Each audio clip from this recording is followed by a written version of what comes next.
If there are longer lines, longer waits, litter, homelessness, all these things that you're dealing with on a daily basis, hell yeah, you're going to be concerned. And that is not a fabrication of Republicans. That's just walking outside your house, walking out your door, and having the ability to see, hear, and feel what's going on in your environment. Charlamagne, God, talked about immigration on the Fox News program. All right, here goes a clip. We'll come back. We'll talk about it.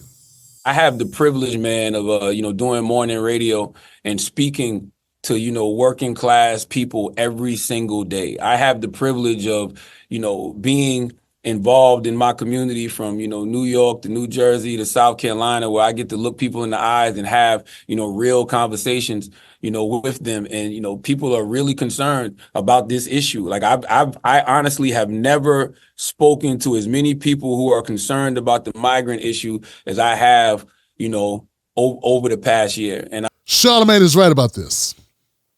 In the Black community, the immigration issue has grown exponentially, and I believe it's because of the internet, because of people sharing information on it. And I also have another theory about it I want to share with you. We're going to get to that in a minute. Let's let Charlamagne continue his conversation. I mean, I've heard everything from the gang MS-13, overrunning neighborhoods. I've heard what we saw just happened in New York City, where the migrants, they took 2,000 migrants and put them in the school and made the school stay home, made the students stay home and do school via Zoom.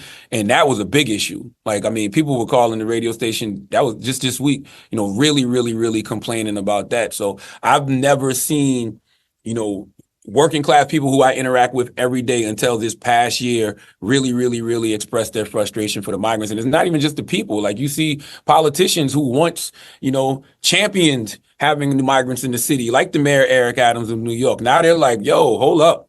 This is too much. We've heard Vice President Kamala Harris say, hey, don't come. Like, we've seen that. So yeah, I think it's going to be a real big issue. And, immigration, something like immigration will never be resolved because of the filibuster. Like, the only things that pass are issues where they remove the filibuster. So you would need Republicans and Democrats to come together and create some comprehensive immigration reform. But, for whatever reason, they don't seem to be able to do that. They call it a migrant crisis. And it's popping up in cities and states all across the country, notably in Chicago, notably in New York. Mayor Eric Adams, but we've also heard it from Florida. We've heard it from Arizona, Gregory Abbott. So it's not a new issue. In fact, Donald Trump ran on immigration, and to a large percent, I would say Donald Trump beat Hillary Clinton because he ran on immigration and building a wall. That's how big this issue is. So we got a lot of people that are kind of coming to this issue, and they're like, wow, this issue's big, and it's a big issue. It's only been talked about for the last 40 years.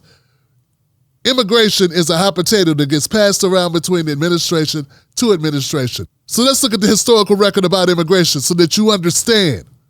This is the historical record. Obama had more deportations than Trump. Who had more deportations than Obama? Bush. Bush had more deportations than Obama. Who had more deportations than Bush? Clinton. According to our research, Bill Clinton deported like 12 million people back to across the border. Bush, around 10. And then Obama dropped off at around 5 million, and still we called him the deporter-in-chief. Trump did considerably less deportations than Obama. And there was a difference in the way the deportations were handled. Trump deported mostly people from the interior of the country, people that had been in the country longer. And Obama, at least after the first 2 years of just throwing people out like hotcakes, he decided he was going to refocus and go after people that were new arrivals. The idea was maybe it's a little bit more humane if we deport you when you first get here than to wait 20 years and then go get you, which is sort of like what Trump was doing. Trump just wanted sheer numbers.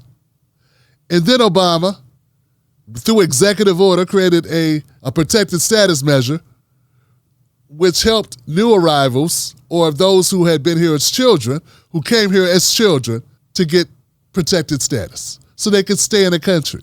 So there are some differences here in how migration has been handled throughout the years, which brings us to where we are now.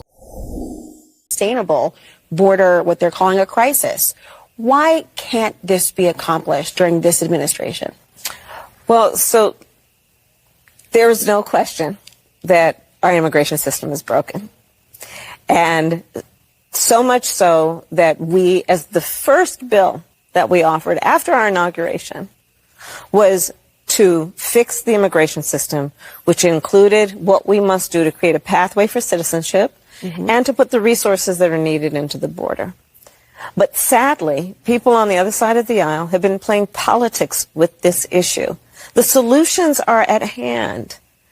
And, gone are the days, sadly, where a President Bush or John McCain understood that we should have a bipartisan approach to fixing this problem, which is a long-standing problem. But what are those solutions? The solution includes putting resources at the border to do what we can to process people effectively and putting in place laws that actually allow for a meaningful pathway to citizenship. There's been a lot of gaslighting around this issue in order to get votes and push people towards Donald Trump. They won't say it out loud, but that's what I think they're trying to do, because why else would you leave out the context of really what's driving migration? See, I believe both parties, they love migration. They love new immigrants. They get to be paid less, and both parties are controlled by corporations. Both parties like immigration, and both parties want the votes from deporting people. They both do. I don't think either party is the savior to migrants. People just keep coming. And America keeps on using them. Is that to the detriment of the black community? I believe it is. It's a no-brainer that immigration, whether it be illegal or legal, will impact black workers, because black workers, particularly due to mass incarceration, whoever's on the bottom is always going to get the most, is going to receive most of the burden and have to share not only jobs, people always think jobs, but they don't think about resources. What about low-income housing? There's only so much low-income housing. What about access to services like hospitals, daycare providers? All these things are coming out of the black community. So I understand people that are concerned about this. My thing is, I just want to point to where I think they're gaslighting and exasperating it, and what their motivations may be. Get what I'm saying? But anyone who tries to deny, and particularly you have Democrats that try to deny the impact of immigration on black Americans. And this is why I say we must be focused not only on race, but also on class, because it's black Democrats, black liberals who are quickly dismissive of immigration impacting black folks, because it doesn't impact them, because they're not at the bottom of the social economic ladder where they have to compete for resources with people who are very desperate, new to the country, just learning the language, and able to be more exploited by labor or employers. And may also overpay for certain things, just because, well, what choice do they have? So there's a lot of gaslighting, and there's a lot of motivation to gaslight, and then some of it is relevant. So it's not black and white. This is not a black and white issue. It's not hot and cold. It's a mix of actual impact that's happening to black Americans and also actual benefit Republicans get running for office with a hot potato issue that they can get votes from. And the Democrats as well, on the other side of it. I'm sorry, guys, but there is no cut and dry way to do this. Not if you want to truly be informed about the issue. And I know you do. You don't just want to run and jump on any type of gaslighting that people are throwing your way.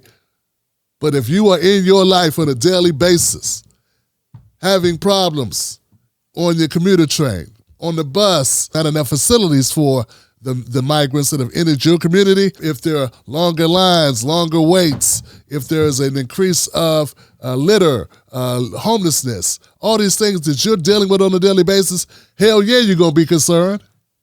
And that is not a fabrication of Republicans.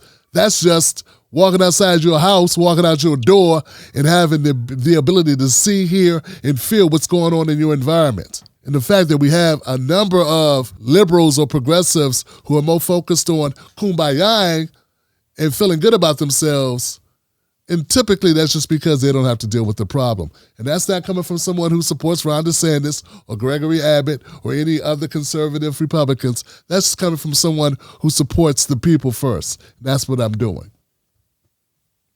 So they have to check themselves. But see, having this type of open dialogue will get you canceled.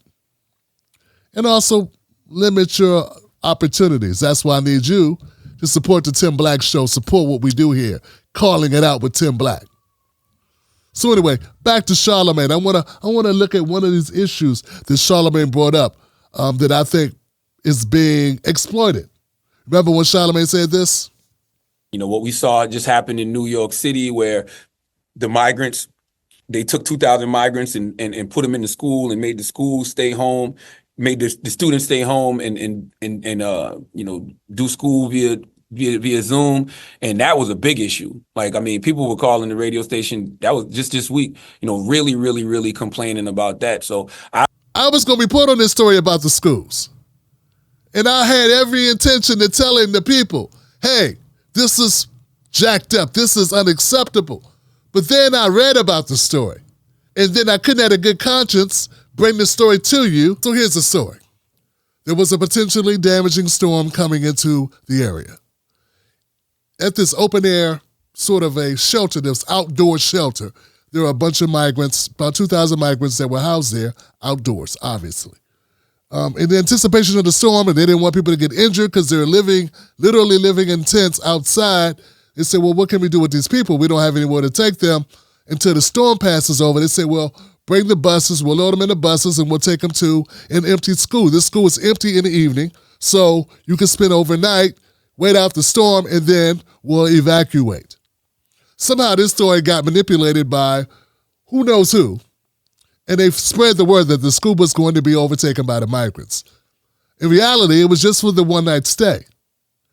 And schools were going to be closed that following day because they had to clean the schools, because they had migrants that were going to be in sleeping bags in the cafeteria or the gym or common areas of the school, and they wanted to make sure that the school was sanitized after having the migrants in the school, because you open yourself up to liability. You have a bunch of people who may not have been checked medically in a school. So this is a primary example of what I'm saying, of how things get gaslit. Who put the story out that this was going to be a temporary move, or that the schools are going to be kept permanently in control or being used by migrants instead of by the students? Why wasn't it framed for what it was, which was an emergency where students needed to be, where migrants needed to be in a school for one night? I think regardless of how paranoid some people are about the migrant situation, if you say, hey, we got a life-threatening situation happening for people that live outside, we need to put them somewhere, can we do it for just one night? I think most people would understand. I think most people would be accommodating to that. But for some reason, there are those who put that story out. They put that story out to their audience, a sizable amount of their audiences. And they just gave them wrong information. They never came back and cleaned it up. They just kept it that way. And that's what I'm saying by I believe, that this gets to my larger point. I believe there are people that are on the take. I believe that some people get paid to lie, to gaslight. And I think these people are being employed or being funded by conservatives, donors, or people with big money, big pockets, who pay them to do certain things in these stories. Either that, or they just grossly negligent. That's a pretty big deal to drop the ball on that story. Who knows how much animosity was caused between people in those neighborhoods who may have heard that story that way. So I don't have any proof. I can't prove this, but I find it very suspicious that a number of people, we're talking to people that are in my audience, for instance, and not keeping it real about what happened. So I advocate for Black Americans. I advocate for working class people, because black people are working class people, and people within our communities as well, who are in the same situations or similar, I should say similar situations.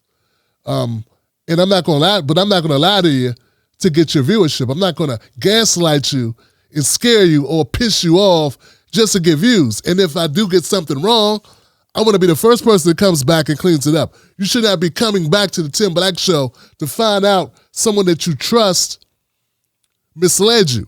They should be the ones to get out in front of that so that you don't find that out and so that you can continue a trustful relationship. But it goes to my broader view, which is there are people with ulterior motives that are pitting us against each other. It's bad enough that, yeah, this does impact the black community. This does impact working class folks. This does impact us all.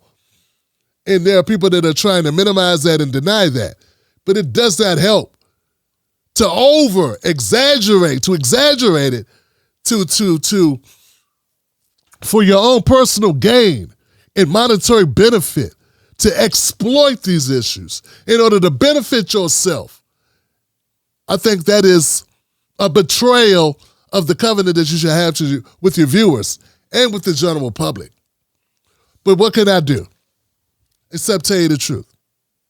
That does not in any way mitigate the reality that we got an immigration issue. We got a migrant crisis. We have more people than resources, and black people and working class people or poor people should not be the ones having to share all the resources with people and not have the facilities or some way to mitigate that. But does that negate the issue about immigration? Does that negate the concerns that people have about immigration? No. But what I'm saying is the lack of context around these issues is disturbing, and it leads me to believe that there's a lot of money floating around on this immigration issue and a lot of people getting paid to gaslight. Once again, do I believe that there's some issues about immigration? Hell yeah. Do I believe some of it's justified? I do. Do I think the majority of it is justified? That remains to be seen. But here's the thing. The perception that black folks are not getting a fair deal, the perception that the Democratic Party does not care about black voters, the perception that we're being overrun by migrants, by undocumented folks, that's an issue. Next thing, and I want to address this in a way that makes sense. The fentanyl crisis. I did some research on this because I'm with you once again. I have a very personal concern about drugs coming across the border, drugs, particularly fentanyl, and what it's doing to our communities. Very personal concern about this for very personal reasons. More than just as a commentator talking. But as I dug into the issue, as I looked closer into the issue, someone with an axe to grind, someone with my own concerns, once again, with no reason not to call it as I see it, I discovered that some 80% of the people that are captured smuggling drugs across the border are white Americans. Why? Because similar to driving while black, crossing the border while black or brown is a very suspicious thing. And the only people that are allowed to cross the border without much scrutiny are white guys or white women. So that's just the people that are caught. We're not talking about the ones that get away. Get what I'm saying? So one of the narratives is we got too many undocumented people coming in, sneaking in drugs. And what do we find out? We find out the overwhelming amount of drugs that are coming into the country are by white Americans. It is what it is. And that's why I say I think we're being hoodwinked. I think we're being set up. I think we're being bamboozled. We're taking an actual issue. There's an actual serious issue. And it's being manipulated by those who benefit from manipulating it and gaslighting another group. The Democratic Party is not soft on immigration. Just like the Democratic Party is not soft on incarceration. The Democratic Party is also not soft on war, or haven't you noticed? These are fallacies. See, what we have is we have both parties working against the best interests of us. We have both parties doing the bidding of corporations. If you don't get that, you won't get anything. You got to work with me here. You have to understand that there is not that much difference between the two parties. Of course, there's a difference between rhetoric and style and priorities, but at the end of the day, what benefits the corporations is what both parties side with. There's stylistic differences between Trump and Biden, no doubt. But do you really think they have vastly different takes on immigration? Not too much. Do they have vastly different takes on policing, wars, drone strikes, drilling? Not vastly different. In fact, there are a number of policies that Donald Trump had in place that Joe Biden kept on the books. What I'm hoping that you take from this is that you understand why I have been championing the idea that both parties suck for quite some time. Because as I dug deeper into each political party, I realized that both parties do suck. So whether you're Charlamagne the God or you're carrying water for the Democrats or have carried water for the Democrats, now he's waking up to the reality that both of these parties, both parties are engaged in very similar acts.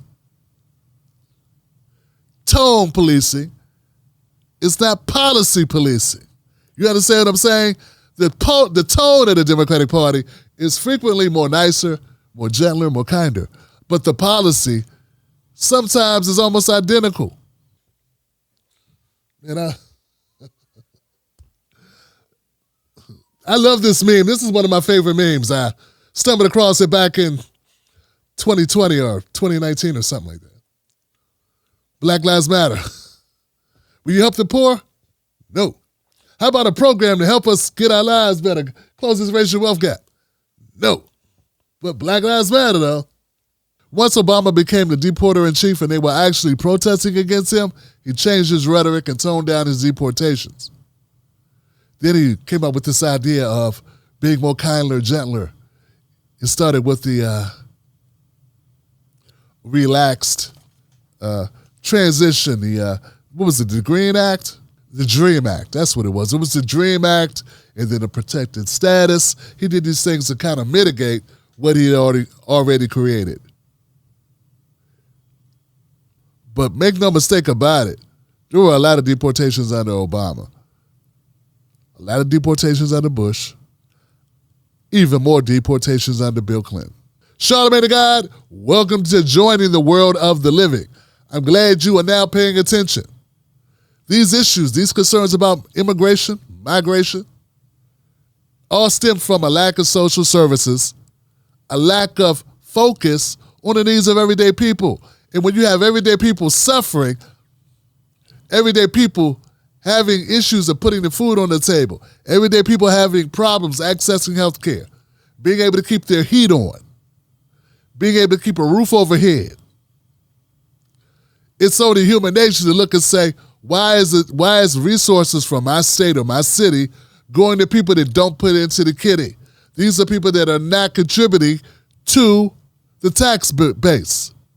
So it's only natural for people to be concerned. It's only natural for us to be upset. And it is gaslighting to then tell those people that are upset, that are concerned, that they are racist, xenophobic, or selfish. I'm Tim Black. This has been another edition of Calling It Out with Tim Black. Tim Black's content hits different, don't it? Facts. Become a member of our crew today. Subscribe, cut on our notifications. Join us for more. And remember, it's a new day.